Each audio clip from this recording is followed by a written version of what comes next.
Actor Rome Neal was aware of his uncanny resemblance to late jazz icon Thelonious Monk long before he got involved as the star and co-director of Monk, a biographical stage production penned by playwright Lawrence Holder. In fact, Neal, whom you might recognize from films like Malcolm X, Pinheiro, and Michael Almereyda's screen adaptation of Hamlet, had failed to land the part of Thelonious Monk twice before, including once for an earlier Lawrence Holder play entitled Monk and Bud. But by the time a third opportunity came around, everything fell into place. And since Monk debuted in the year 2000, Neal has grown increasingly attached to the role. When the play came to Rochester courtesy of the Exodus to Jazz series, Neal stopped by the FEV studio to discuss the challenges of being in a one-man show, the profound impact Thelonious Monk continues to have on him personally, and why Monk's music has such an enduring hold on generations of listeners. Now there's a story of Max Roach being in the audience, and of you, from what I understand, forgetting his name at the time we were supposed to mention him. And how did that go off? It went off okay. I just, it was like just a line that I was supposed to say, and Max, some in the line I'm saying, and I'm looking right at Max in the house, and it's like it just went out of my head. But at the end of the play, he came up to me and he said, "You were Monk up there. I know Monk. I played with him. You were Monk, primo." And I said, "Whoa!" Threw my hands up and said, "Okay, I'm Monk." But Max said it, because your people. Musicians, if you're a musician and you go on tour and you play, you get to know a person very well, You were talking about people who were there in the classic jazz era, in the bebop days and post-bop, but you also were, in a sense, there selling newspapers on St. Nicholas Avenue. Got my MO, huh? Actually, I was as a kid. Like near Mittens. Mittens. I used to live around on 117th Street. Mittens is on 118th Street. Right.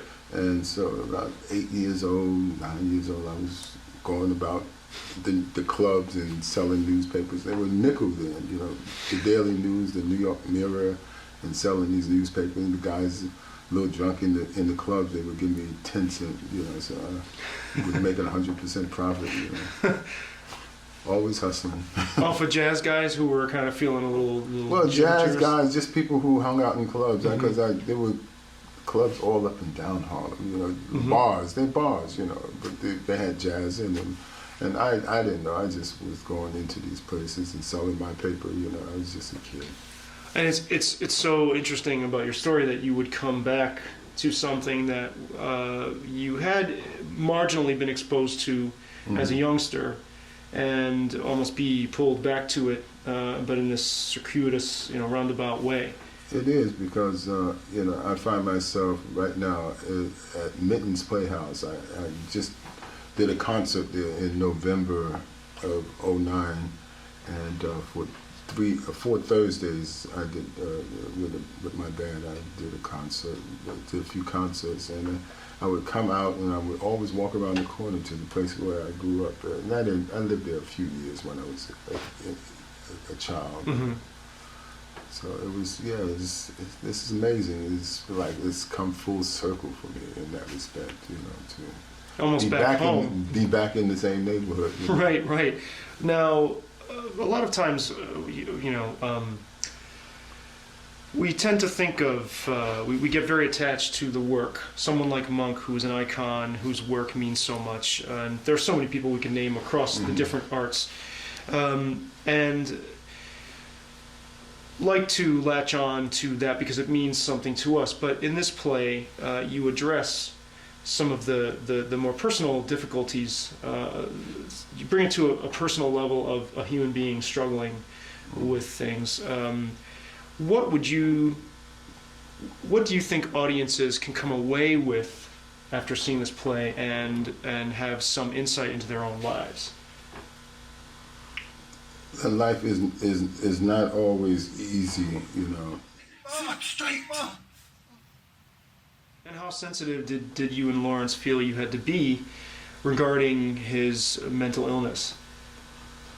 I mean, there's so many other aspects to Thelonious' life. You know, the mental illness was just one of them, and it comes later on in the play. You know, you were having a good, you come into the theater, you're having a good time with Monk, and all of a sudden it's, something's wrong there.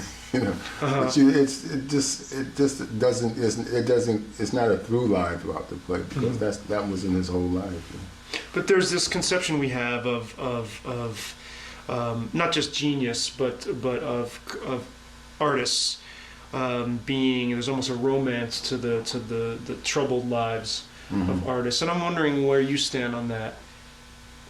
Well, let's look at life, period. I mean, everything is not always peaches and cream. You know, we all or have banana pudding. Or banana pudding sweets. You know, we all have problems in life. You know, we all go through changes, and we all grow from those changes. Some of us get destroyed by them, or can be destroyed by them, but others can take those difficulties in life and they can grow from them. You know. From what I understand, you've been hearing that you have a resemblance to Monk for longer than you've been in, much longer than you've been in this production. But it's one thing to look like the man, and it's another thing to try to capture his very distinct physicality. How, you said you did a lot of research, but how challenging has that been for you to really try to embody this presence? It's not so much of a challenge as it's a calling, you know. I said some time back, you know, something, you know, when Mr. Something tells you to do something, you should do it. And you know Mr. Something, right? Well, and in this case, Mr. Something for you, you felt that was Monk. Yeah, Monk's the spirit of Monk, you know. I think at one point I'm walking around doing this theater thing and directing and acting, and I get this play to read, and I think I said it was the spirit of Monk that came to me and said, "Hey, that's a guy, he looks like a half-ass actor, and he looks like me a little bit. Maybe he could tell my story, you know."